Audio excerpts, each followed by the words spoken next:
Le Seigneur vous comble de paix, de joie et de bien. Amen. Encore une fois, bonne fête de tous les saints. Merci. Nous sommes heureux de célébrer cette fête parce que chaque jour nous célébrons des saints très lointains, peut-être un peu proches parfois, mais aujourd'hui l'Église nous donne l'occasion de célébrer tous les saints inconnus et connus. Donc ma grand-mère est dedans, vous pouvez l'appeler aujourd'hui. Mon grand-père est dedans, votre grand-père est dedans, votre enfant est dedans, votre mari, votre femme, votre cousin, votre oncle, ils sont tous dans cette sainteté. Et c'est pour ça que nous sommes dans la joie.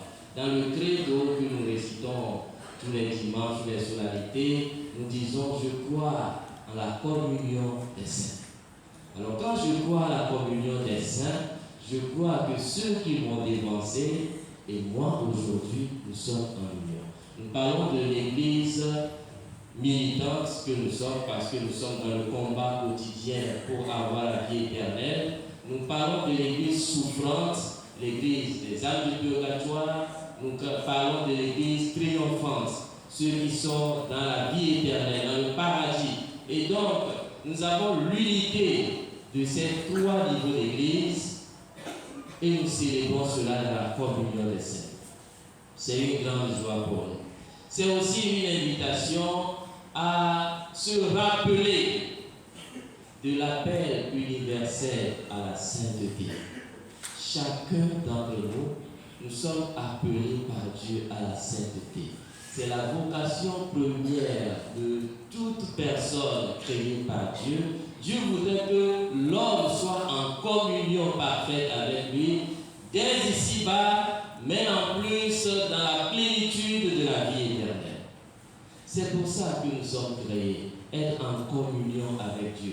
Et donc l'homme était déjà dans cette communion qui malheureusement était perdue avec le péché originel. Mais aujourd'hui, nous sommes encore en marche grâce au pouvoir que le Christ nous a donné, à sa miséricorde. Nous espérons bénéficier éternellement de la joie éternelle. Alors, c'est une bonne chose de réfléchir sur cet appel à la sainteté. Quand on parle de l'appel à la sainteté, c'est une belle phrase, mais parfois, on n'arrive pas toujours à comprendre. C'est une belle phrase toute simple. Ça veut dire que chaque jour de notre vie, nous sommes confrontés à deux réalités. Soit choisir le bien, soit choisir le mal. Chaque fois, quand malgré les peines, malgré la situation embarrassante, je choisis de faire le bien, eh bien je réponds à ma vocation à la sainteté. Chaque fois, quand je suis dans une difficulté, je suis appauvri par une situation, j'ai en face de moi une grande possibilité de voler ou de corrompre pour avoir l'argent ou la nourriture que je veux. Et que je décide de ne pas voler, je décide de ne pas corrompre. Je choisis la sainteté. Je réponds à ma vocation de sainteté. Chaque fois quand à la maison je suis tenté de désobéir à mon père ou à ma mère, de ne pas étudier comme il faut, on m'a payé ma scolarité pour que j'aille à l'école, mais je détourne un chemin, je vais ailleurs, je ne respecte pas les heures d'école ou les heures de mon travail. Ça, je ne réponds pas à l'appel à la sainteté. Mais quand malgré les difficultés, je m'efforce, mon papa il est têtu, ma maman elle est têtue, ne prennent pas soin de moi, mais quand il me commande, j'obéis. Alors, je vis ma vocation à la sainteté. Chaque fois quand ma chair me pousse dans les désirs impurs et que j'ai le choix entre dire oui aux pulsions sexuelles de ma chair ou dire non par obéissance à Dieu, quand je décide de respecter mon corps et la vie que le Seigneur m'a donnée, je réponds à l'appel de sainteté. Chaque fois quand je suis invité par mon maître à rester infidèle à ma femme ou à mon mari, ou bien peut-être à ne pas rentrer très tôt à la maison, à rester dans les bouvettes avec les camarades, avec les amis, à boire à temps et à contre-temps, et à revenir à la maison sous, giflant tout le monde, insultant tout le monde, je dois me demander, est-ce que je réponds à l'appel l'appel à la sainteté? Je n'y réponds pas. Mais si mes amis m'invitent et que je renonce à ça parce que je dois rester à la maison pour éduquer mes enfants, pour rester auprès de ma femme ou de mon mari et être en communion avec eux, pour évoluer ensemble dans l'église domestique, je réponds à l'appel à la sainteté. Et donc, vivre la sainteté, c'est de voir les dilemmes, les défis auxquels nous sommes confrontés au quotidien. À quoi je dis oui et à quoi je dis non? Quand je dis oui au Seigneur, je réponds à l'appel à la sainteté. Quand je dis non au Seigneur, quand je dis non au bien, eh bien, je m'éloigne de cette sainteté. Et le travail du Seigneur, c'est de nous inviter, malgré tout, à répondre à cet appel. Et pour Dieu, il n'est jamais trop tard. Personne ne doit se dire, moi je suis déjà foutu. Tout ce que j'ai fait dans ma vie, je suis déjà bloqué, calé, un bois sec, il ne peut plus se redresser. Il n'y a plus de possibilité de changement pour moi. Je te le dis, par la miséricorde de Dieu, il y a encore la possibilité pour toi. C'est l'aujourd'hui et demain qui compte. Ce n'est pas ce qui s'est passé hier. Le Seigneur, il aime celui qui, malgré tout, fait l'effort résolument d'avancer. Et savez-vous, quand on prend la résolution, le jour où on prend la résolution de changer, c'est à ce moment même se multiplient pour nous les tentations de ne plus respecter notre résolution. Peut-être tu faisais certaines choses petitement, tu t'éloignais de Dieu, mais le jour où tu vas décider ne plus du tout toucher du doigt ce qui t'éloigne de Dieu, c'est en ce moment que tu auras la multitude de tentations qui va t'éprouver à tel point que la première fois tu vas chuter, la deuxième fois tu vas chuter, tu vas dire bon, ça vaut plus la peine. Ça vaut la peine. Ça vaut la peine de réfléchir chacun sur ce qui nous éloigne de Dieu, ce qui constitue obstacle entre la réalisation de notre vocation et la vie éternelle. Alors demandons au Seigneur de nous donner cette force et surtout cette joie de la vie éternelle. C'est une vie bienheureuse, c'est une vie de bonheur, c'est une vie de joie. C'est la plénitude de la vie que Jésus nous donne. Il nous dit que nous sommes enfants de Dieu. Nous sommes enfants de Dieu par pure miséricorde. Et il veut nous faire profiter de cette grâce de Dieu. La vocation du chrétien, qui est l'appel à la vie de sainteté, à la vie éternelle, c'est aussi de travailler de telle manière qu'à la fin du monde, l'enfer soit vide. Si l'enfer est vide, les chrétiens auraient réussi leur mission. Mais si on se retrouve un jour, certains au paradis, d'autres en enfer, même ton paradis, tu auras un pincement de cœur parce que ton cousin est quelque part en enfer, ça peut donner un ressentiment. Alors, notre prière, notre effort, c'est que Dieu puisse racheter, même jusqu'à la dernière seconde, comme il a racheté le larron repentant, qu'il puisse racheter. C'est pourquoi je dis, pour Dieu, rien n'est perdu. Pour Dieu, rien n'est fini. Il y a toujours une possibilité de rédemption. Et Dieu donne cette même chance à tout le monde. Alors, quand nous glorifions les saints, quand nous demandons leur intercession, sachant que nous devons travailler nous-mêmes pour intercéder pour d'autres personnes demain. Si je ne travaille pas bien, si je ne veux pas dans la vie de sainteté, si je ne vis pas la vie du bien, et qu'à la fin des temps, je ne suis pas dans la vie éternelle, je n'aurai même pas l'occasion d'intercéder pour les autres. Nous devons avoir cette force intérieure, ce désir intérieur, ce goût intérieur de désirer la sainteté. C'est une bonne chose de désirer la sainteté. La sainteté ne veut pas dire nécessairement canonisation, mais c'est ce que nous fêtons aujourd'hui. Et nous sommes contents parce que dans la première lecture, Dieu nous rassure au moins. Dans les évangiles, Jésus nous avait fait peur, et il nous fait peur toujours. Il dit que beaucoup sont appelés, mais peu sont élus. Il dit aussi que la route est très étroite, et que pour y arriver, il faut beaucoup de peine. Ça nous fait peur. Ça veut dire que nous sommes nombreux dans cette église, combien de personnes seront au paradis demain? Ça fait peur. Mais aujourd'hui, au moins dans la première lecture, le livre de l'Apocalypse, il nous rassure. Jean dit, j'ai vu une foule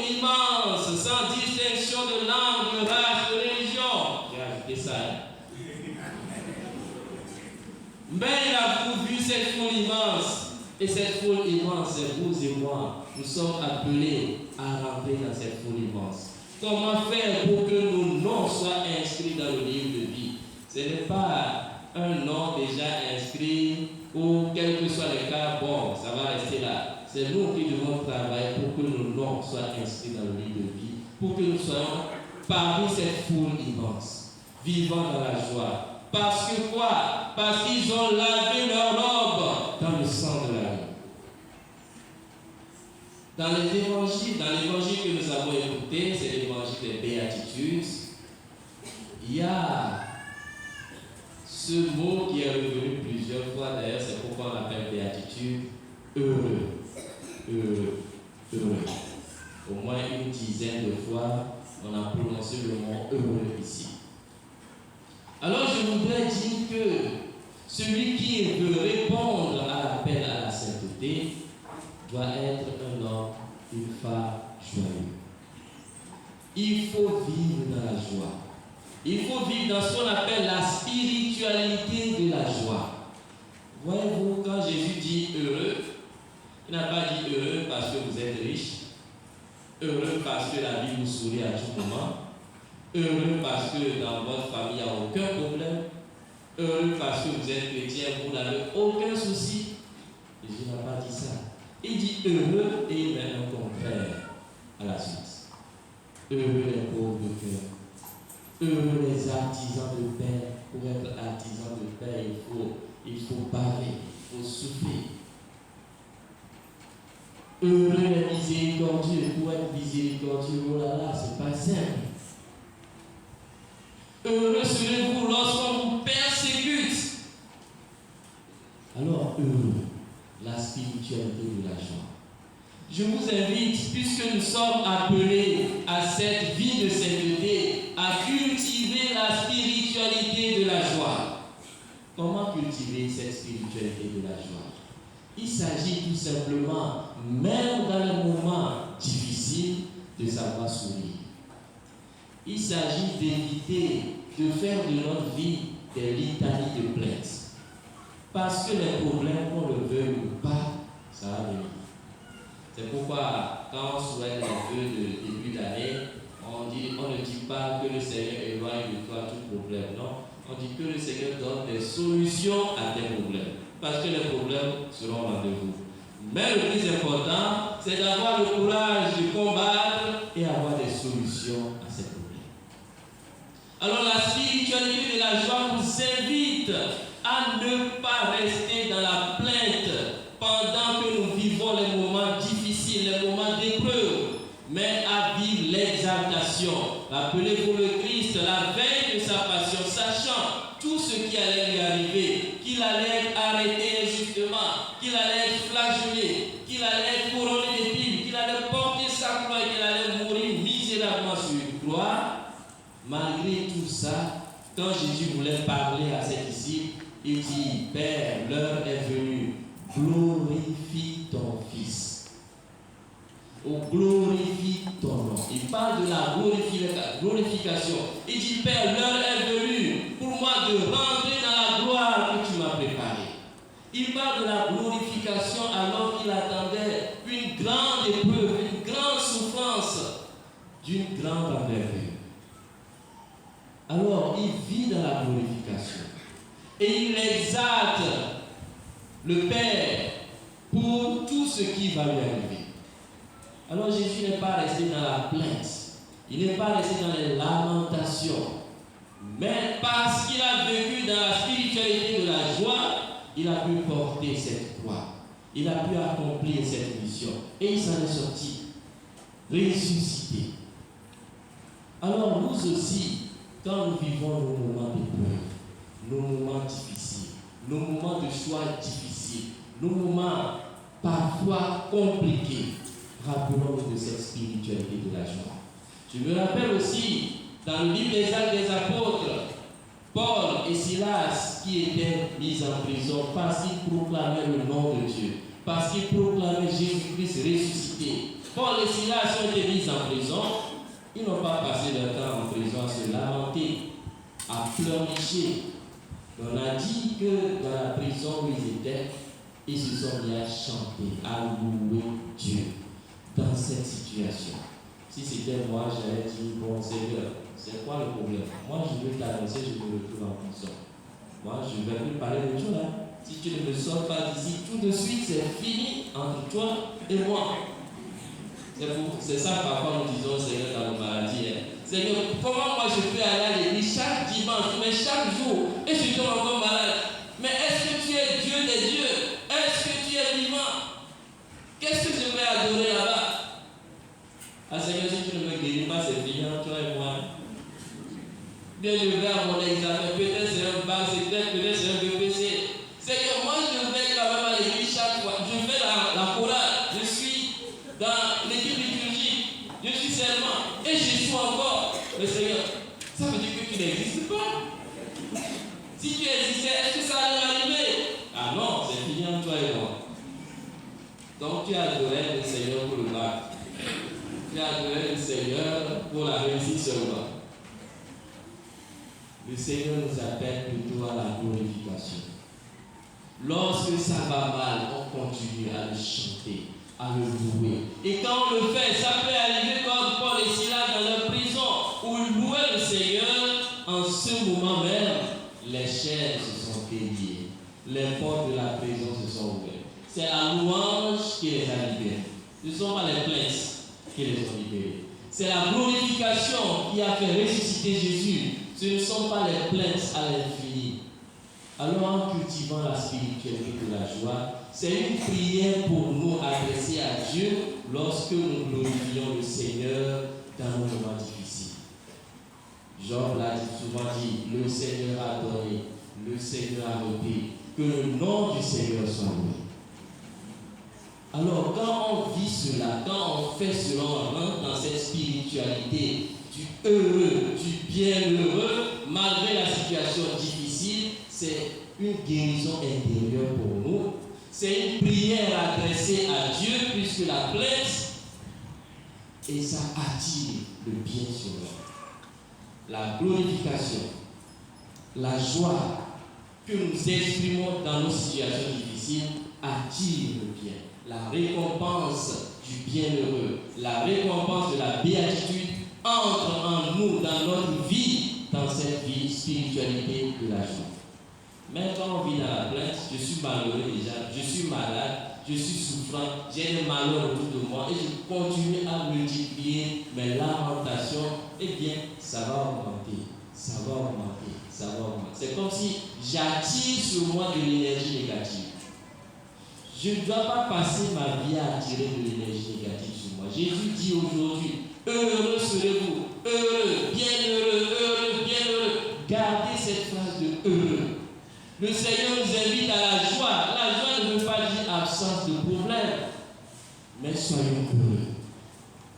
Un chrétien qui se sent appelé à la sainteté est appelé à la joie. Je sais que ce n'est pas facile, mais c'est aussi une grâce à demander à Dieu pour vivre dans cette spiritualité de la joie. Un jour, j'avais reçu un appel d'un fidèle qui m'appelait pour venir prier avec sa maman. Sa maman était en phase terminale d'un cancer. Alors c'était difficile pour lui. Il était déboussolé, il aimait tellement sa maman et elle était encore jeune. Alors il fallait aller prier pour cette maman en phase terminale où la vie était beaucoup plus compliquée pour elle. Et à l'heure où on m'appelait moi-même, moi aussi ma maman était malade. Elle aussi, elle était dans une situation difficile. Et moi, je me lamentais déjà. Qu'est-ce qui va se passer? Comment ça va se passer? Alors, il faut que je me dépossède de ce que moi-même je vivais pour aller consoler une autre. Faire ce travail n'est jamais facile, ni pour les prêtres, ni pour les personnes de bonne volonté qui veulent venir en aide à leur prochain. Alors, j'ai pris la route, je suis allé à l'hôpital. J'ai apporté la communion auprès de cette personne en phase terminale de ce cancer et je voulais dire, j'étais à la fois attristé et misérable en moi-même. Dans ma misère, dans ma tristesse, en apportant la communion, en rentrant dans la salle d'hospitalisation, la malade en phase terminale se redresse, ouvre les bras et me demande de venir l'embrasser. Déjà, c'est un signe de bon accueil. Elle m'a embrassé, serré un moment.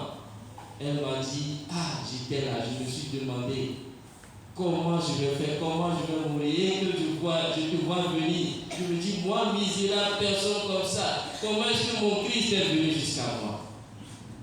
Voilà, elle a commencé par me ressusciter moi-même.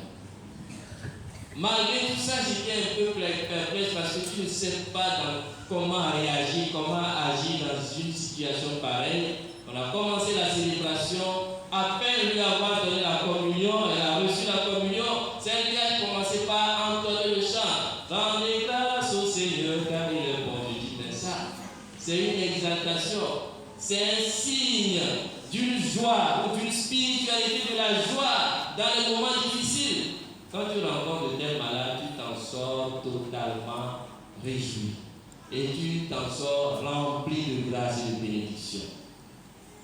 Si j'étais parti et que elle a passé tout le temps dans les plaintes et les lamentations, j'allais sortir encore plus assommé. J'ai reçu chez elle la grâce d'être ressuscité pour moi-même ce qui s'est passé dans ma maison. Et ça a transformé encore ma manière de regarder cette situation de maladie que moi-même je vivais. Alors, sachez-le que c'est une évangélisation que de transmettre la joie dans les moments difficiles.